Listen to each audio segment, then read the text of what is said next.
You are now listening to The Box Out with Kahlil Thomas and Jason Courtney on the One Podcast Network. Let's get it.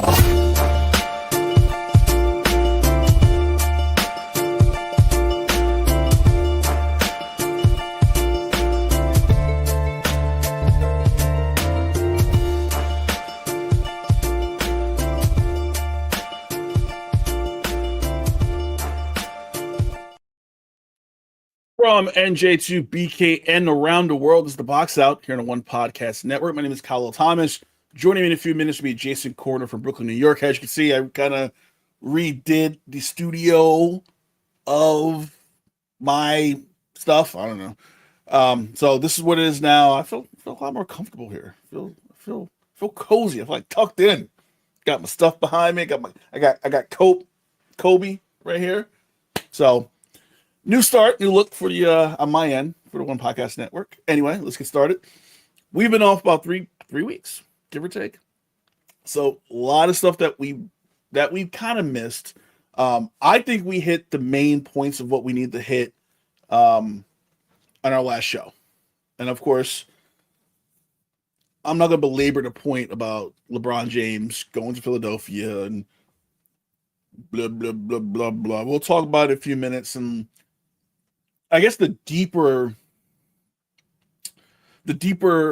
impact it makes, I think ESPN did our job for us in talking about LeBron going to Philly and how he's going to play and him only taking $8 million and Dirk and all that stuff. We got it. I think we'll get to that point eventually, but I think the big news and what we missed has been the WNBA. And on this show, since we started, Jason covers the Liberty pretty frequently. He lives not too far from Barclays Center. I've been a fan. I've covered them. I've written about them, the New York Liberty and the WNBA at large. And the one thing we always talk about is getting eyes on the product. Even before we had Caitlin Clark come into the league and, multi-billion-dollar TV contracts, it was always the point was, how are we going to get eyes on the league? How is the league going to capitalize on any type of goodwill, any type of news, anything related to women's basketball? How could the WNBA really capitalize on that and equate that into getting eyes on the product? Now, unfortunately, there are eyes on the WNBA product as we speak now. And it's, in my opinion, maybe not the best eyes to be looking at it. And there's a lot of blame to go around. There's a lot of people to blame and who said what, who didn't say what, who didn't, but beside the point. But now we have a different situation. We have Sophie Cunningham, who plays for Indiana Fever, on the teammate of Caitlin Clark, who made a comment on a podcast about trans players, trans women playing in sports. So it depends how you look at it. Trans women playing in sports. That is men who transition into becoming a female, playing women's sports. She made a comment saying that she was against it and it's wrong and blah, blah, blah. And obviously this is, when we talk about sports, and I think especially since, I say 2020, there's always, I want to go back a little bit. I want to rewind. There's always been social issues discussed in sports. Going back to the 60s, obviously. I do think since 2020 has kind of risen up again, I think athletes definitely have a voice. I think what's happening in WNBA now is kind of becoming a problem as I bring in Jason Courtney from Brooklyn, New York. Jay, what's going on, man? Nothing much, man. I can't believe I just heard this girl got released by the Liberty today. Who? What's the name? For the Liberty. Oh, Jesus. Now I gotta look it up. It wasn't Sabali, was it? No, it wasn't. It was our girl. The only dog they had off the bench. Johannes? No. Oh, Jesus. Anijah. But Nigel Lady Ham? Yeah. She wasn't really playing a lot, though. I was still shocked that they released her, didn't save her for the playoff run. Well, I feel like I always mention her every year has like an X factor, and we talked about it every year. Like, yeah, that's someone who can rebound, who can go down low, who can hit threes. That's someone you want on your team, and she's not there no more. That's damn crazy. I hope Minnesota don't scoop her up. Minnesota or the Aces will be like, "Oh, we got you," just to get back at Liberty. Talking about the WNBA to start, I was talking about the Sophie Cunningham stuff, and we worked so hard. And yes, I'm going to say we can take some credit on trying to get eyes on the product and trying to talk about it and trying to make it more of a household thing than just like, oh, okay, this is a women's league. Yeah. And I feel like they've gotten so much attention for the bad shit. And I think now we have another culture war in the league with Sophie Cunningham opening her mouth, saying what she said about, trans women playing in women's sports. When you heard her comments, before we even get to what Caitlin Clark said and the response from the league, especially Cheryl Reeves of the Minnesota Lynx coach, what were your thoughts when you heard all this and Sophie Cunningham running her mouth again? I was like, oh, damn, here we go. Another topic that they don't need to be addressing during the season. Like, I just feel like a lot of the players are going rogue in the WNBA, and she's at the forefront of it. And I thought it was a horrible timing to mention any of that. Yeah, I think, and I'm going to bring up what she said. I've been trying to find it, but I can't track it down. But essentially, she's against it. Yeah, trans women playing in women's sports, and obviously, like I explained, that's men transitioning to women. So they're saying, no, they're still men, but they're technically not. WNBA flipped out. They didn't like that. The owner Seattle Storm got fined because there was a group outside of a Fever Storm game in Seattle supporting Sophie Cunningham. So a right-wing, let's say MAGA group, supporting Sophie Cunningham. Cheryl Reeves, Minnesota Lynx head coach, wore a shirt showing solidarity with the trans community. Right. How did we get here?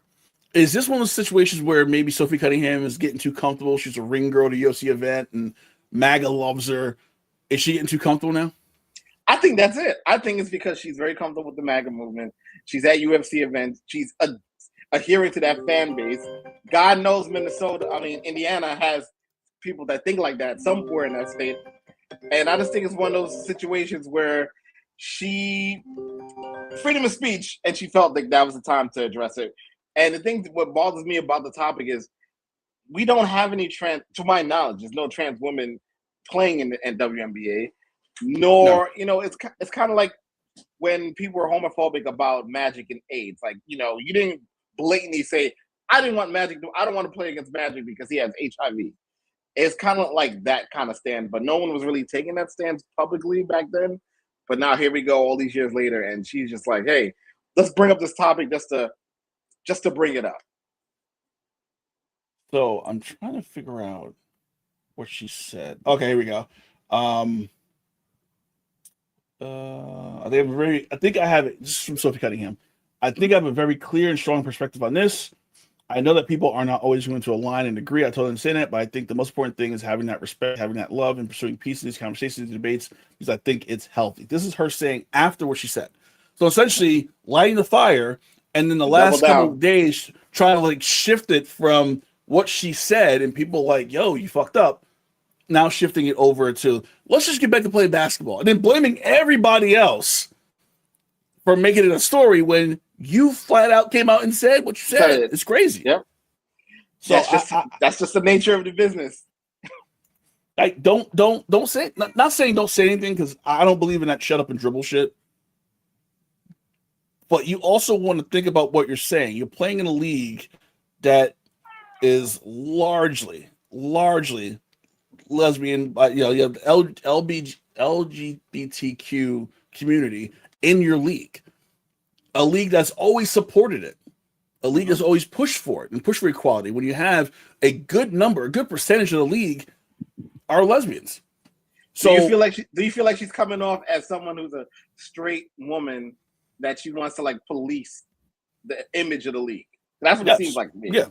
This is similar to cis men complaining about, shit getting too frilly and pink and three punks and tough it up. I'm like, no, don't talk about your emotions. That shit's bad. same situation. I think she's trying to, like you said, police women's sports and trying to push out the gays. Like, yeah, we don't want these butch lesbians here. Let's get them out of here and get more women like me who are going to attract people here. And that will never happen. No. So, and then the funny part of all this is, and Caitlin Clark has been kind of railroaded because she doesn't really say a lot, right? She talks, but she doesn't really say anything. Same situation here. She didn't say, she's like, it's her opinion. I don't have no opinion on it. And those same right-wing people who love Caitlin Clark went for her neck. Absolutely. Only should show Caitlin Clark, they love you until you don't fully get on their side and then they hate you again. I would like to refer to Caitlin Clark as Caitlin Pence because they switched up on her so fast. And that's what it is. Like, oh yeah, Caitlin's going to agree. Caitlin's like, I don't give a shit. I don't play basketball. Oh yeah, you're not defending your teammate, a fellow white person, you're not defending him. I'm like, well, okay. And hopefully I feel like her teammates will be like, you see? These are your people. These are the ones who like calling us nappy-headed hoes every day. And they turn on your ass now. How's it feel? Gotta love America. America's dumb. Let's just keep it a buck. This is a dumb country we live in. So with that all going on, currently the WNBA standings, and I'm glad Bruce is here. Oh, wait, Bruce. Clark is not right wing. She's a capitalist. Yeah, I can see that. Not saying she's right wing, but a lot of her fans are. A lot of them fans are right wing. She's not tapped into her fan base. Thank God. No. I think she gets the point now. I'm hoping she realizes the error of her ways and maybe she's like start talking a bit more. So their team, Cunningham and Clark's team, sit 5th in the league, 19-11. Bruce is here. I'm so happy. New York Liberty, winners of 3 in a row, 6 of the last 7. Bruce on his show last week or 2 weeks ago said that Liberty were done. Based on what I'm seeing and what I've been watching, I watched them last night against Seattle. Obviously, Seattle's not, Seattle with Sue Bird and Lauren Jackson. Right. But they beat, 6 out of 7 is not a bad thing at a crazy competitive league. They're 7th in the league right now, 6.5 back of first, and they're about a game out of 4th place. How important is it for the Liberty to get at least the home game? I think they have to get home court advantage in the first round. I agree. They definitely have to. But I think they're battle tested enough where it wouldn't be an early collapse like last year's playoff run. I think they're getting the groove. Everyone's coming together. Everyone's playing at their best peak right now. I thought that loss to the Aces they were due to lose to the Aces. That was a long stretch out west they were on. But I think they'll be fine. You would want the home court, but I think they're battle tested. They can win anywhere in the league, except the only team that scares me is Minnesota. That's the only team that scares me. And I'm reading a press release about Benijah Laney Hamilton. She was cut today. From the Liberty, we want to thank Benijah for everything she has given to this organization. She's been an instrumental part of our success since 2021 and has made a lasting impact on our team, both on and off the court. We're incredibly grateful for her professionalism, leadership, and the commitment she brought to the New York Liberty every day. I really do think that the injuries kind of killed her. I think last year into this year, I know she had surgery in the offseason, still kind of recovering throughout the season. I'm sketchy about this because I always felt like their bench was a weak spot. And I know they're saying the bench is actually very improved. But am I kind of overthinking the Benijah Hamilton release completely? I'm overthinking it as well, but if they have faith in the bench, we'll see. But like I said, she'll be picked up very quickly. I'm hoping that I'm hoping she does. I think she's still got some good basketball left in her. For sure. But I know Bruce mentioned how Satu Sabally is always banged up, which is true. I feel like Sabally, when they got Sabally, I was like, okay, I could see a Sabally, Jocko Jones front court dominating, but she missed early games of the season, and she's been kind of in and out the lineup. I will say, I know she's been playing her best ball. Stewie has been playing great, but she's like I think that's that veteran, like, Yeah. that veteran guile of like, I'm not playing great, but I know how to get buckets and I know how to kind of play the game. I think that's where Breanna Stewart is in her career right now. She's not going to drop 35 a night like she used to, but I think she knows enough where she can still give you 20 good points, 20 and 6, and shut down direct traffic. And I thought Jones has been playing her best ball for the last 2 weeks, including the All-Star game. So I think they're clicking on the right cylinders right now. So let's see how far they can reach in the standings. I don't know if they can get past the top 3. 4 or 5 is definitely feasible. Speaking of All-Star game, what were your thoughts on this year's All-Star game? I hated the fact that they got rid of the 4-point line. I hated that. I enjoyed the dunk. I enjoyed the festivities being in Chicago. Everybody seemed to enjoy it. And I hated that our girls didn't compete in the 3-point shootout. I thought it was kind of whack. Well, that whole thing is bothering me too, because apparently the league didn't like reach out to anybody officially. They kind of said, "You interested?" Huh? Like it's like texting someone at 2 a.m. asking if they're up. Essentially, is what they did to get 3-point contributors. Like, hey, you want to shoot? You want to participate? So I think the leagues have figured it out. I also think the Friday night was an hour between the skills competition, 3-point shootout. They got to figure out how to make it more. Yeah, that's like you're paying a ticket to go somewhere for 1 hour and then go home. It should have been more. Like you said, it should be a celebration of the anniversary of the league. Like, what are we doing? That was definitely a missed opportunity. Yeah, I'm not saying have like a sit down symposium with Rebecca Lobo, Cheryl Cooper, Cynthia Cooper, and like Tina Thompson, but there should be more to that night. Like, think about NBA. We talk about NBA Saturday night and how it gets kind of long in the tooth, and by like 10 o'clock, we're like ready to shut it down. I'm like 7 to 10:30 is long. You can at least do 2 hours and figure out what to do in those 2 hours. 3-point shootout, skills competition. Obviously, you're not gonna have a dunk contest, but you can think of something. Think of something else to kind of make the crowd, make that ticket worth the purchase than going somewhere for an hour and getting up and leaving somewhere. I'm surprised they never had a celebrity WNBA game where you get all, female actors, content creators, whatever, and just have an exhibition. They should. I agree with you. I don't say why these are things that you have to do. Like they make it like 3-on-3 quick thing. Nothing overly crazy. You're not gonna make it like the NBA celebrity all-star game, but give the crowd something more than what you did, an hour. And it's like, all right, we're gonna go home now. You know what I would do? I would kind of like how the NBA does it with the rising stars, the first year and second year players. At least do that. Yeah. Do like a game of 21. Yep. Game of 21 for the second year. Doesn't have to be a full blown game. I agree. So I think they got to figure that one out. The game was great though. I did enjoy it. We talked about the Liberty, and of course, Bruce, Liberty are cooked. That's our resident Liberty hater. But we have to talk about the Minnesota Lynx. 10 games in a row they've won. Olivia Miles, who I knew was good, and I didn't know she was that good. No. I know my issue seeing her live. I was like, she dribble a lot. It's working. Everything's working for this team.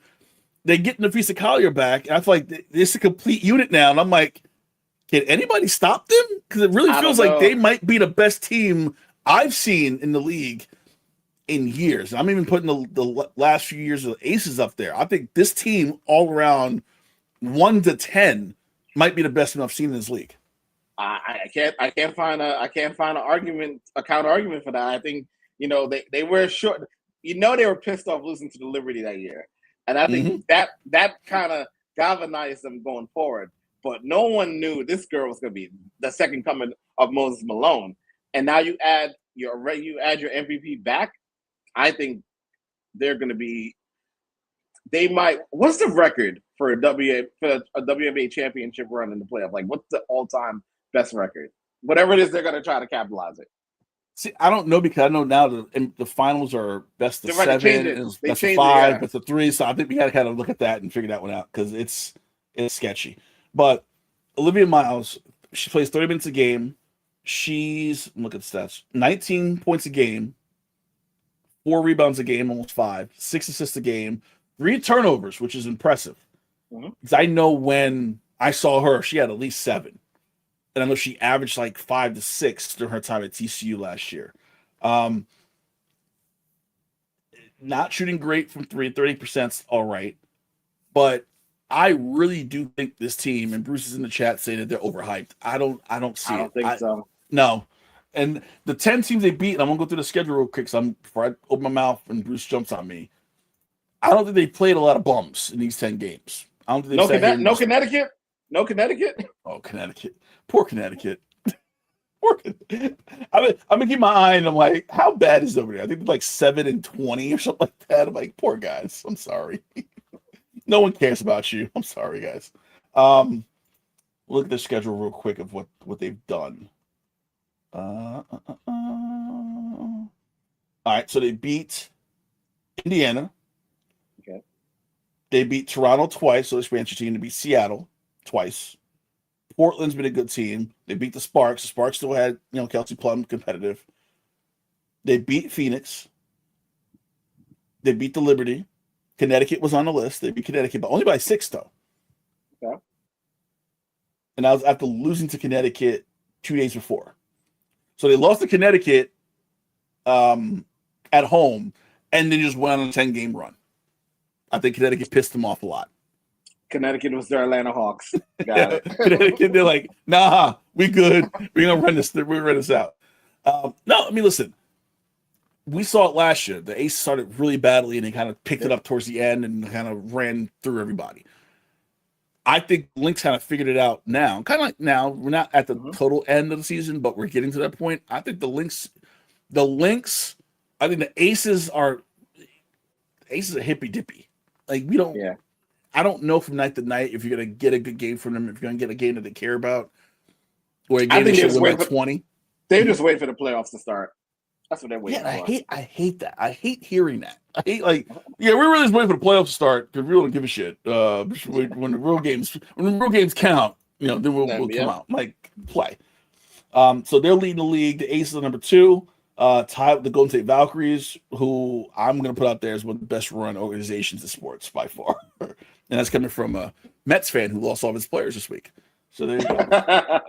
Atlanta 4th, Indiana 5th, Dallas 6th, Liberty 7th, the Mystics with the 8th and final spot. And then after that, you got Chicago, Los Angeles, Phoenix, Portland, Toronto, who's lost a lot of close games this year.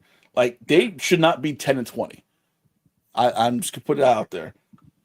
Connecticut 7-23. The Storm 6-27. So they got competition for the worst season in WNBA history right here. Oh man, very excited.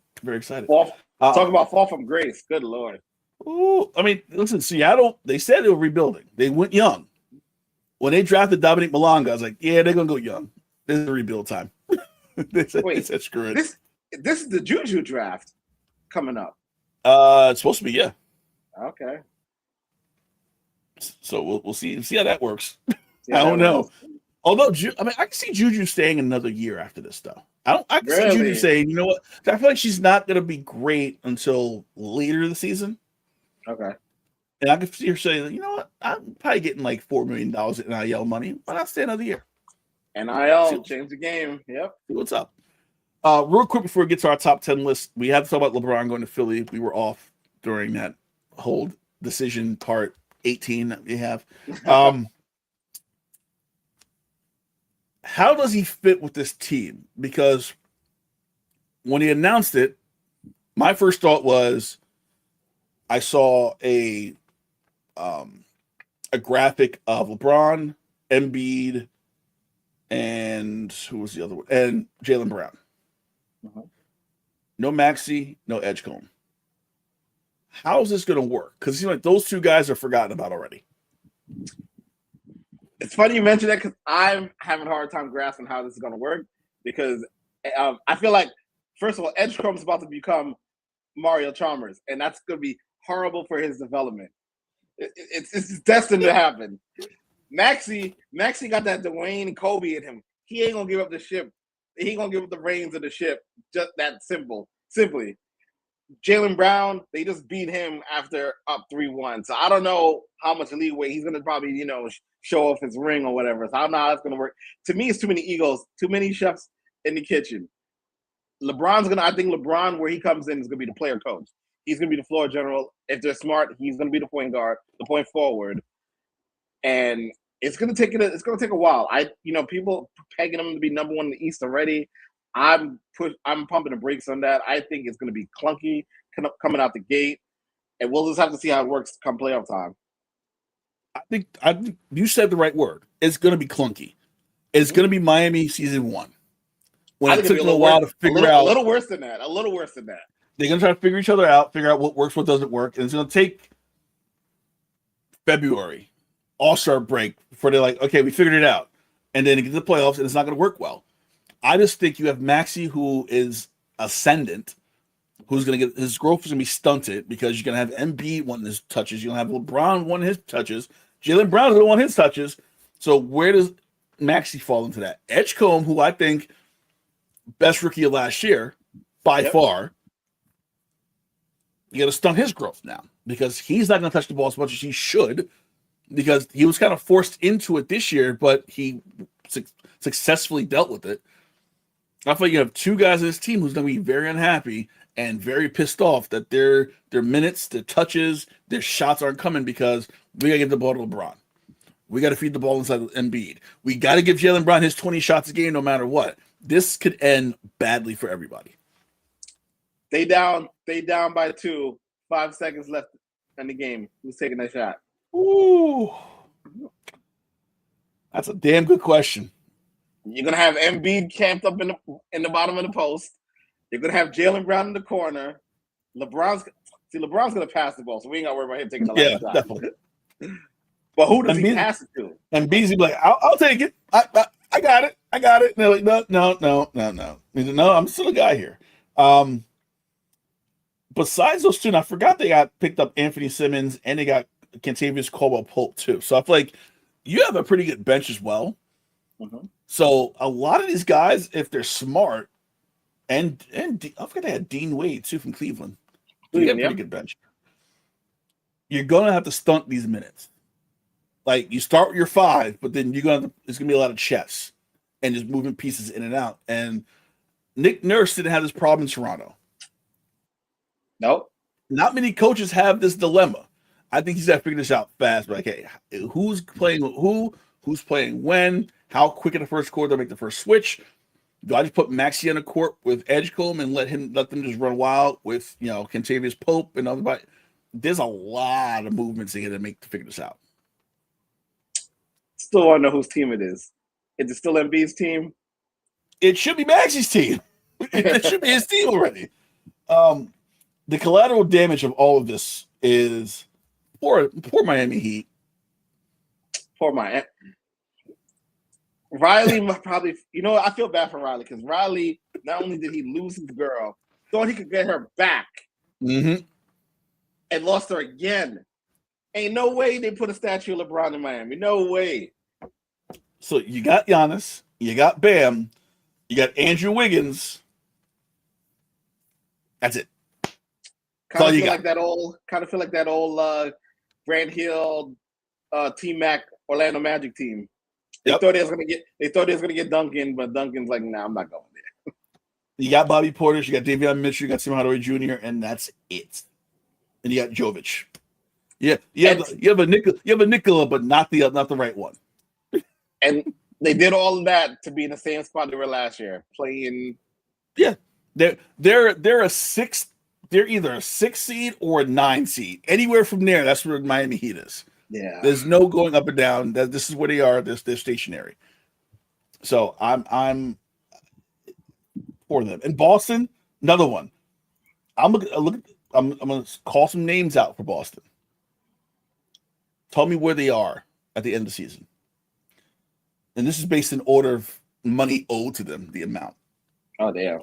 Jason Tatum, Paul George, Derek White, Mitchell Robinson, Sam Hauser, Peyton Pritchard, Mike Connolly, Ron Harper Jr., Chris Sinak, Hugo Gonzalez, Luka Garza, Snyderman, Quarta, and then a bunch of dudes. is this a top 4 team in the East? No, I think if I had to rank my top 4 teams in the East, they're not on it. I think they're 5-6. They win Miami because I feel like not for nothing. Now that you just said that to me, the East got some good coaches. Mm-hmm. You know, listen, you still got Miami with Spoelstra. Yep. You know, Boston's got weird dude who hopefully he listens to Brad Stevens and goes, we can't do what we used to do. We got to stop shooting threes. Like, that shit ain't working anymore. You got Nick Nurse, you know, obviously Mike Brown. Let's go Knicks over here that way. Get used to the studio. The East, I think, more than the West, you have some really good coaches. Don't forget Indiana. Indiana. Even Charlotte. Charlotte coach came on late last year. So I feel like Bruce said a play-in team. I'm gonna agree with him. I think they're on that cusp of 6 and 7. 6-7, I can see them there. Yeah. So I definitely think they fell back. I don't know if Tatum could do what Brown did last season by himself. That's the thing. That's where I think that's what the challenge is going to be for Boston. I think they've been on the wrong horse. Tatum wanted this. You know, that's what he wanted. Let's keep it a buck. Tatum wanted this. Tatum wanted his team. Mm-hmm. So I don't care what people say, like, oh yeah, he didn't have anything. No, Boston chose. Boston had to make a choice. Obviously, Boston chose Tatum. Tatum probably said, I can do this. You wanted it? This is yours. The kingdom is yours. Do it. And he's not that guy. He's not that guy at all. It is sad to me that they broke him up like that. Especially when you think about, you know, Shaq and Kobe. And I guess that time the Lakers made the right choice where they went with Kobe. I'm not sure Boston made the right choice here. But we'll see. We'll see. But also, we got to remember, Paul George does not make my dick hard. We got to remember that. Keep that in mind at all times. Is that true? Is that true? They really tried to trade for Steph Curry, and they offered up Paul George already. So we got this asset. We got Paul George. Hello. Yep. They hung up. Damn. Next guy. All right. The main event tonight is the summer, so obviously we always try to find things to do during the summer because it's, you know, besides WNBA conversation, it's kind of a dead season. So Jason and I came out with our own top 10 players right now. I'm pretty sure our list will have duplicates. Okay. So what we're gonna do, we're gonna go back and forth. I'm gonna start with you, and then we'll kind of go back and forth, see if there's any matches. This is in no particular order, I'm assuming, right? I kind of did mine in order, but it's fine. Damn. Okay. All right. Cool. All right. Mine is in no order, but I'm assuming it's a lot of the same names. Okay. So I'll start with you. What's your number one? My number one is the 2-time reigning MVP. You got to give him his props for that. I think he's the most rounded player, the best all-around player in the league, SGA.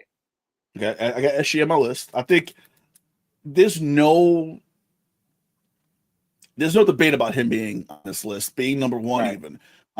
If you look at the Ringer list, and I think the Ringer is probably the most trustworthy list, he's one on their list as well. I know people talk about hand drawing fouls and all stuff. He's an MVP for a reason. He's fundamentally sound. And he plays defense. Here we go. I was waiting for this. I'm not putting after what Wemby did in the finals, I'm not putting Wemby number one yet. Okay, so we both agree on SGA, so I'm not going to talk about it anymore. Who's your number two? Number two, I'm going to go with Wemby. Okay, Wemby's on my list too. I'm going to go with Wemby. Best big man in the league, generational talent. I think losing will only fuel him, and he'll be better next year, and he'll make a legit run for the MVP. As much as I hate him, I think he's a future. He's on the cover of 2K, which messed me up because I'm like, no, I'm happy he's on the cover because the last two guys were on the cover. Not only did they win, but they didn't make it back to the championship that year. So I told my wife I'm buying the Caitlin Clark cover. I can't bring Wemby in my house. Well, I can't afford. I can't afford the Derrick Rose cover. I can't afford that. Oh, hell no. Especially don't put league pass in that shit no more. They did it 1 year and they're like, no, we can't do it no more. Everybody got it for that reason. Yep. All right, so Wemby's your number 2. Who's your number 3? Number 3, I'm gonna go with Ant-Man. Anthony Edwards on my list. Okay. He would probably be higher on the list if it wasn't SGA. So you have SGA 1, Wemby 2, Anthony Edwards 3. Yep. Okay. Yeah. I mean, I think Anthony Edwards needs to leave Minnesota, in my personal opinion. I don't think he can't win there. I think Cat winning a title probably fuels that a little bit more. I think they have a lot of work to do. They have a lot of work to do there. To get that franchise to that point where you can actually compete for a championship, not just make it to the Western Conference Finals and be like, we got here again.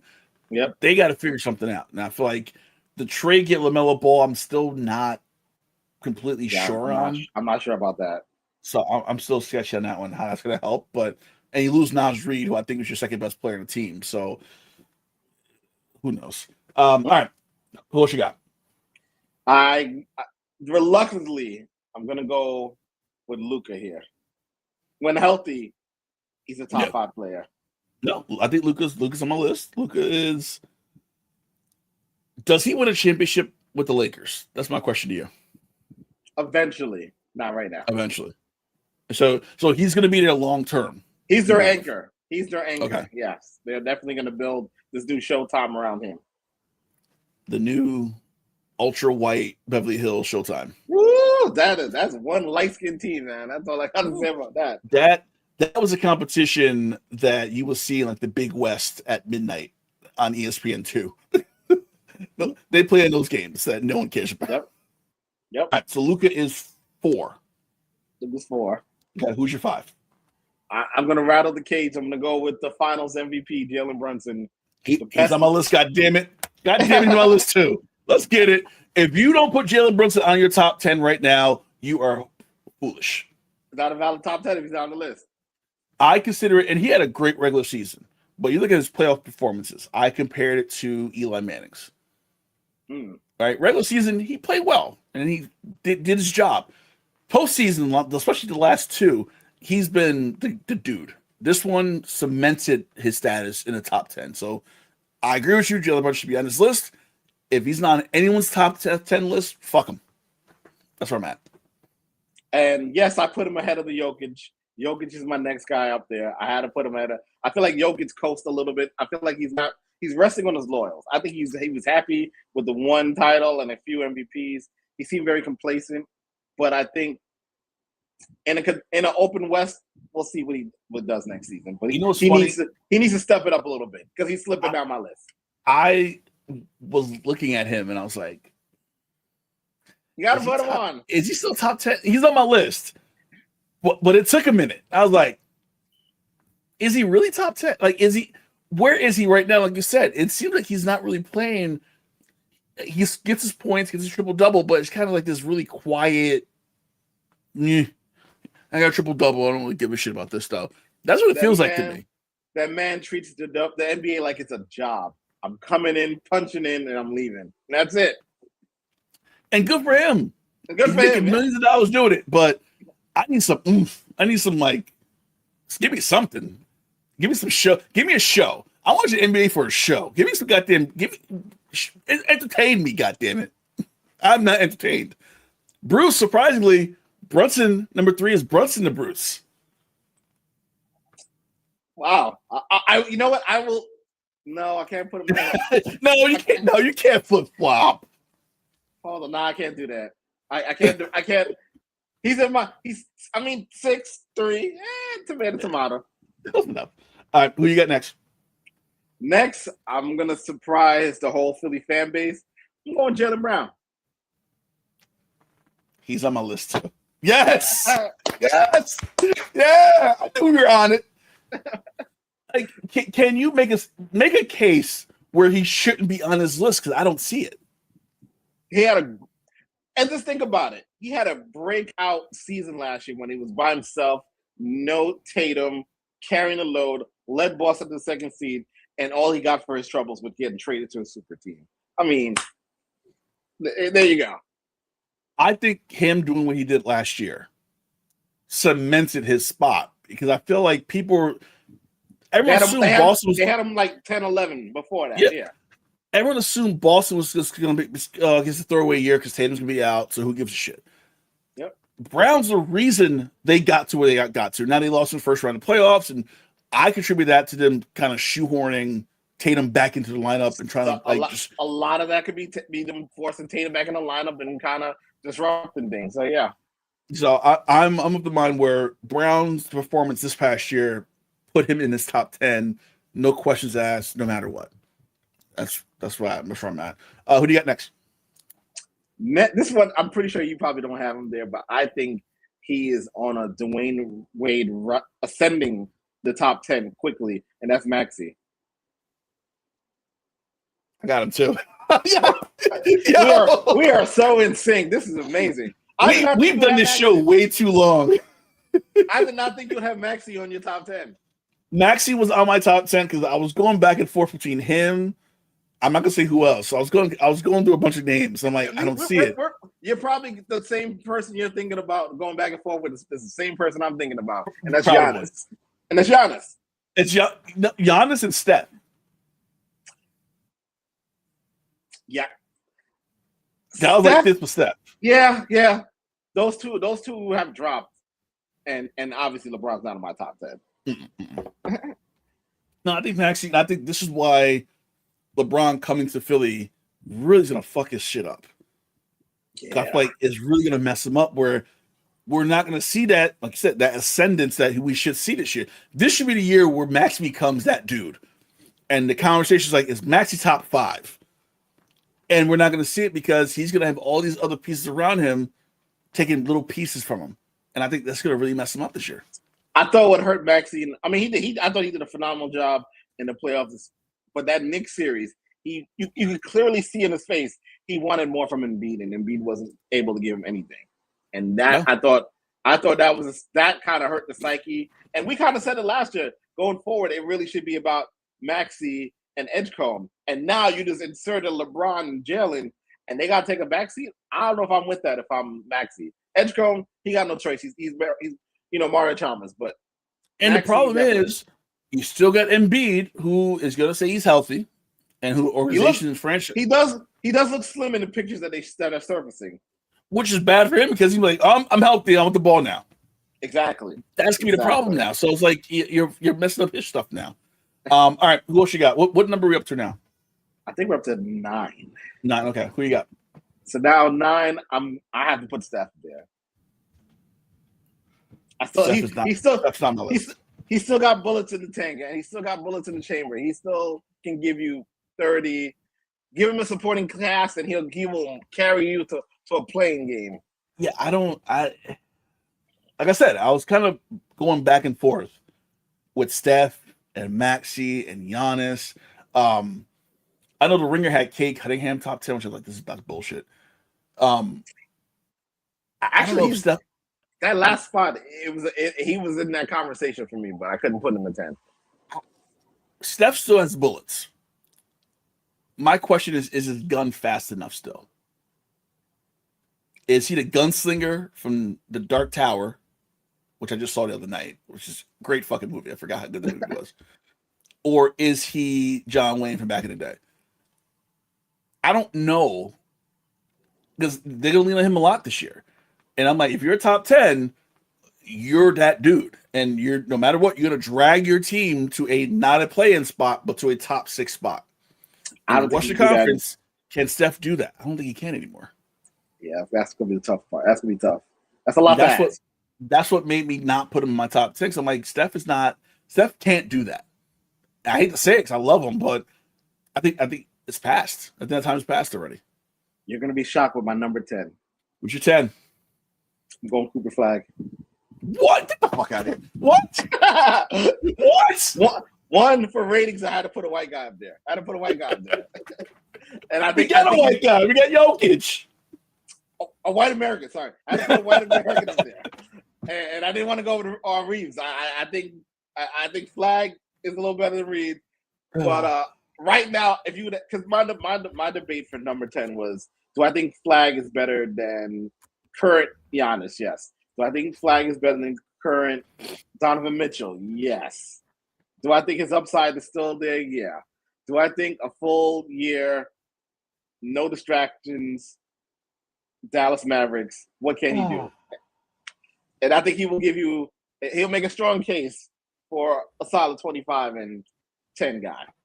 See, I'll take your Cooper flag and I'll put Giannis in my top 10. Because I think he still can dominate a game, both ends of the court.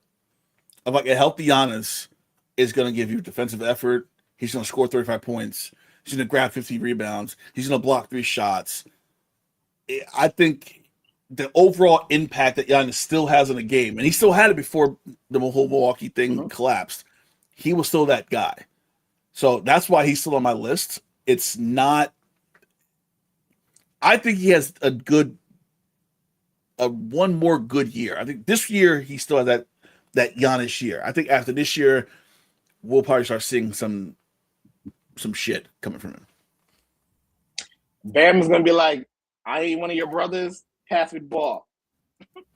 Do you think his brother's gonna get signed? Because they haven't been signed yet. I keep checking the roster every so often because I'm very curious. They haven't been signed yet. Do you think they get signed? Listen, if he wants to play for $2 million, come over to the Knicks. We got you. But I think he gets signed. Not by Miami though. I'm very curious. If they sign him, like he fell for the okie doke. Hold on, we can't have him not in the league and have Bronny still in the Lakers. Like, what are we doing here? I'm oh god, it's ridiculous. So that's our top 10. Obviously, the only thing we disagreed on was Giannis. I think and Flag. Giannis and Flag. It's number 10. Yeah. Yeah, look at we've been doing the show too long because we start reeling names out. We're like this. I'm like, oh shit. This is like a marriage now. We think the same shit. Yep. So that was our list. We'll probably do another list. I gotta think of another list for next week while we're talking now. I do want to talk to you about the NCAA, the age approval model thing. I still don't know what the hell they're talking about 5 years, you get a 5th year. Almost trying to get rid of all the 8-year seniors that they have right now in college sports because there's a ton of them. My question to you is this, and we have the same conversation like every couple months. Is the NCAA way too late to the party at this point, and it is trying to throw anything against the wall to see what sticks? Because it seems like all this should have been done already, and they just keep messing up every time. Yeah, they should have governed all this from the beginning because they didn't. Now it's a free-for-all, but it's too late to wheel it back now. I mean, what can you do at this point? The NIL is the thing now. We got that. Schools can pay now. We got that. Now this is bill that actually the SEC and the Big Ten agreed to now that's going to attempt to put the power back into the schools in the NCAA, which obviously is going to mess up the athletes themselves and reduce the amount of money they get and create more oversight and blah, blah, blah, blah, blah. So the new rule, I've looked it up real quick. Athletes in all sports will be given 5 years of eligibility over 5 seasons once their eligibility clock begins. The clock starts upon initial full-time enrollment or at the beginning of the academic year following the 19th birthday, whichever occurs first. The move is meant to eliminate the need for red shirts and waivers, which are drawn scrutiny in recent years. I think the red shirt thing still makes sense. I think you might want a guy who's not ready. Like, hey, you can't play right now. Sit out, especially football. I feel like you want to redshirt people because, like, you ain't ready yet. You can practice with us. You train with us. Next year, you'll be ready because you're under our roof. We can get you ready. I think the red shirt's still useful. Now, the constant transferring and instant eligibility, that's my problem. I liked it when you transferred, you lost a year. Or you not lost a year. You got to sit out a year. Yeah, to sit out. Yep. I feel like that was your penalty. You made a wrong decision. As an adult, there's consequences. Your consequences, you can transfer to wherever you want, but you have to sit home for a year. Because now it's like you're supposed to be a student athlete. At what point is anyone even thinking about school at this now? You're gonna by the time if you make it to the pros, you done went to like 4 different schools, which is frowned upon. Like all night, what we're hearing in the draft. Oh, his age. I mean, he's 23. he's mature. That's why Yaxel's going to do great in Golden State because he's already like a vet. Because they're like, he's 24, he can play with us. He's good. Yep. So I feel like the longer you stay in college, it's like a detriment now, which is weird because back then You wanted 4-year players. You wanted guys to stay the whole 4 because they learn how to play the game. You stayed 4 years and you averaged 15 points. Nah, we don't want you. We want that freshman who played 1 year and averaged 5 points, but sat out the rest of the season because he didn't want to mess up his stock in the draft. I'm really confused at how all this is happening and how and NCAA is so afraid of getting sued now. They're making decisions based on, okay, if we do this, will there be a lawsuit? Yep. That's where they're coming from now. It's like crazy. I just saw Bruce's comments. If you don't have Curry in your top 10, something's wrong with me. That's me. I ain't in my top 10 anymore. He also questioned your Cooper Flag pick and said that you've been drinking Henny.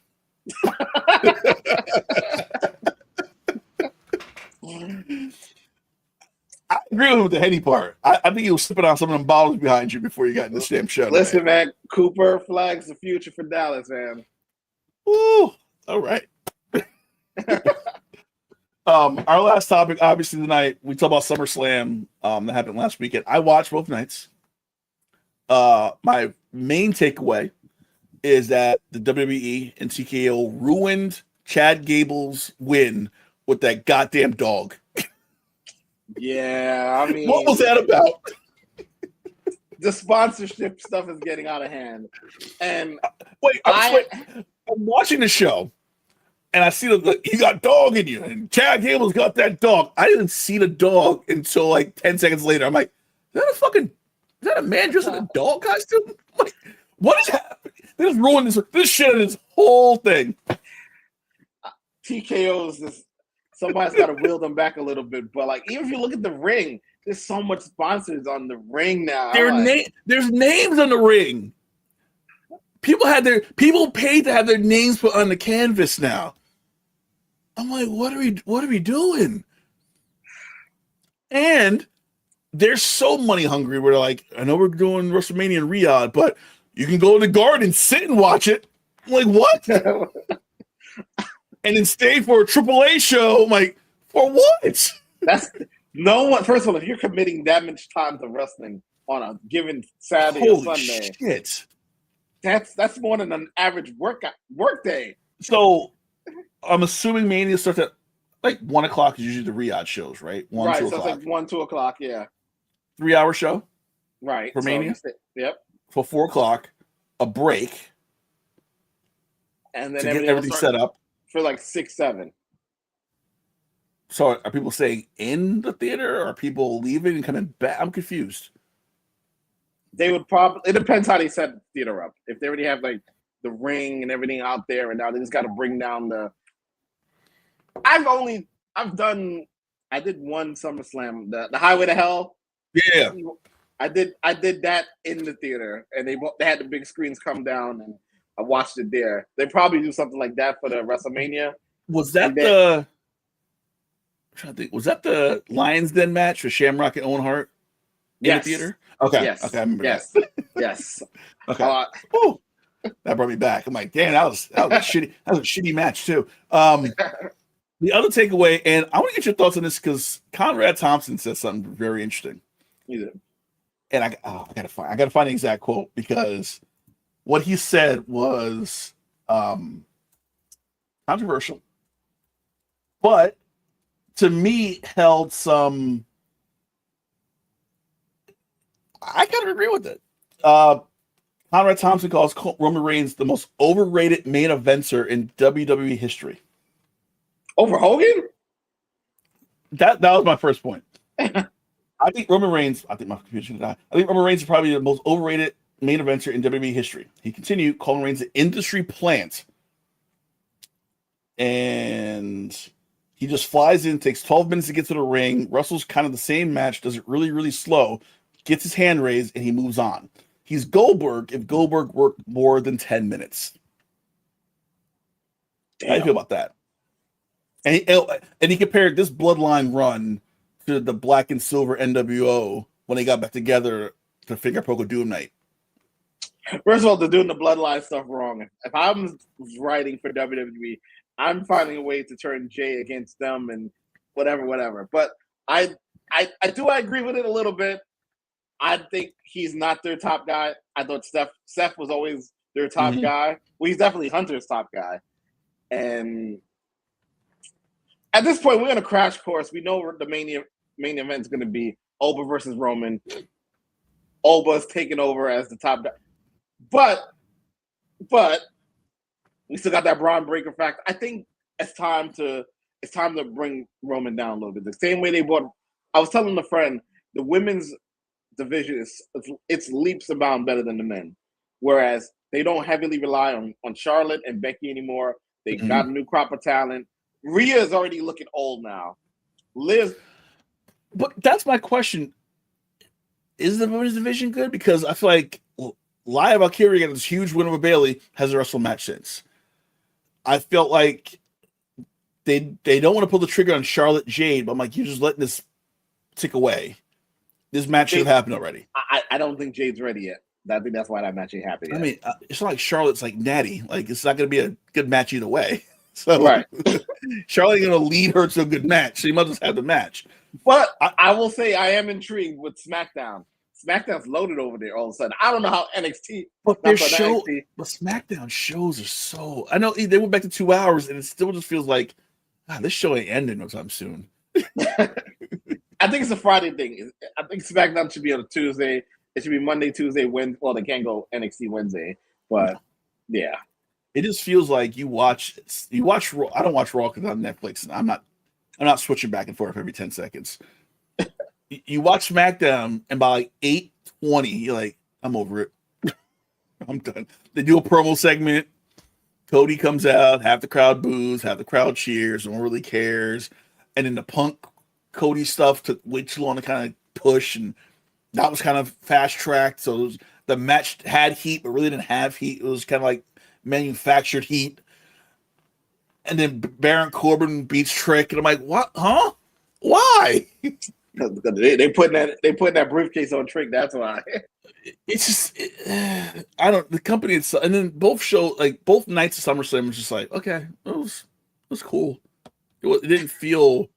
Even if Brock Oba match didn't feel big. Like, first of all, the end should have been Brock getting powerbombed on the exposed ring. That should have been the ending. Like, you're done. That he missed. I'm like, God damn it. I'm worried about that Chicago show when they're going up against AEW, which I think is a terrible mistake. Well, they have not learned a lesson yet. How AEW is going to get their buys no matter what. They need to stop thinking like, oh yeah, we're going to get people from them. People know that, yeah, I'm not going to watch Dynamite or Collision. I'm ordering that damn pay-per-view though, because that pay-per-view is going to bump and it's going to be crazy. Mm-hmm. So they need to get out of this idea that they can steal, all the pay-per-view buys, knowing that no, people are still going to order pay-per-views from AEW because the quality is so much higher.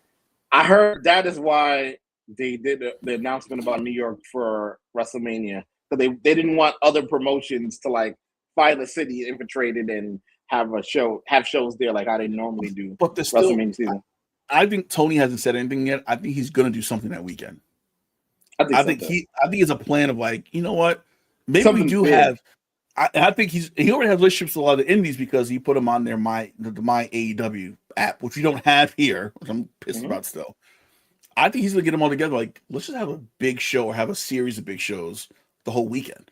They don't have Thursday, they don't have Friday. We can do something Thursday, Friday.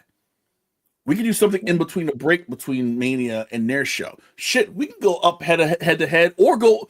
I know GCW have like shows at midnight on WrestleMania. They could do it WrestleMania weekend at regular time because WrestleMania be coming on 1:00 our time. Yeah, and you could go up against a AAA show or NXT show, whatever. Like, there's ways to do it. I think Tony's going to do it. He doesn't want to announce it yet, though. I can see that.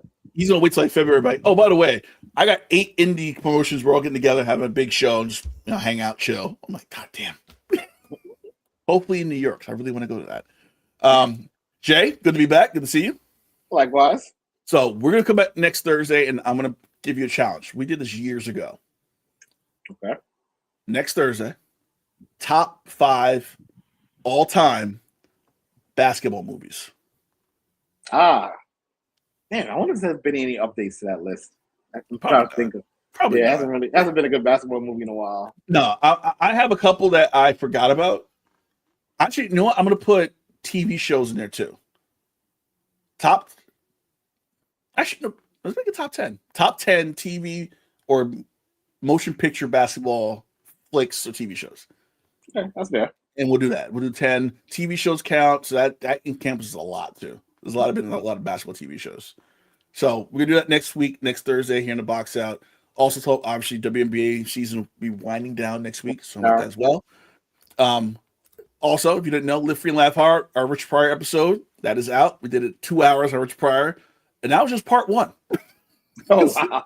There's a lot of shit we can get to Rich Pryor. That man lived a life. So that's out now. Andrew Dice Clay will be in a couple of weeks, and then part 2 of Rich Pryor will be a couple weeks after that.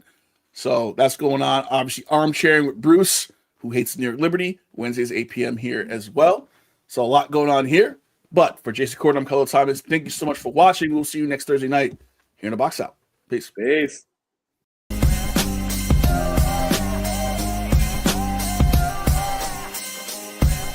This has been The Box Out with Kahlil Thomas and Jason Cordner.